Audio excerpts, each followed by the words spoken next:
मैं तुझे क्या कहता हूँ, कारू भाई को समझा, कारू भाई को। कारू भाई गांडा हुआ है शादी करने वास्ते कि तुम मेरी शादी कराओ, शादी कराओ।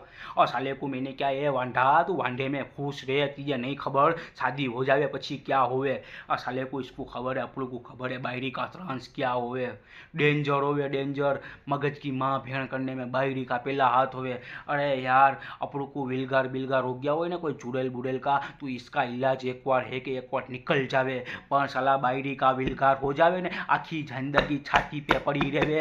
अपनों को मारे न पर तरपा तरपा के अपनी जिंदगी नरक बना देवे। अरे कारू भाई ऐसा मौज में रहता हैगा, 2-3 पैक मार के रात को रिखरता होता है, ये सब बंद हो जावे। इसको मैंने समझाया पर तू समझा ना समझा।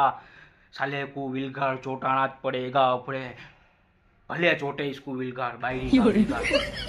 हाँ हाँ, करा डालते इसकी कोतरी।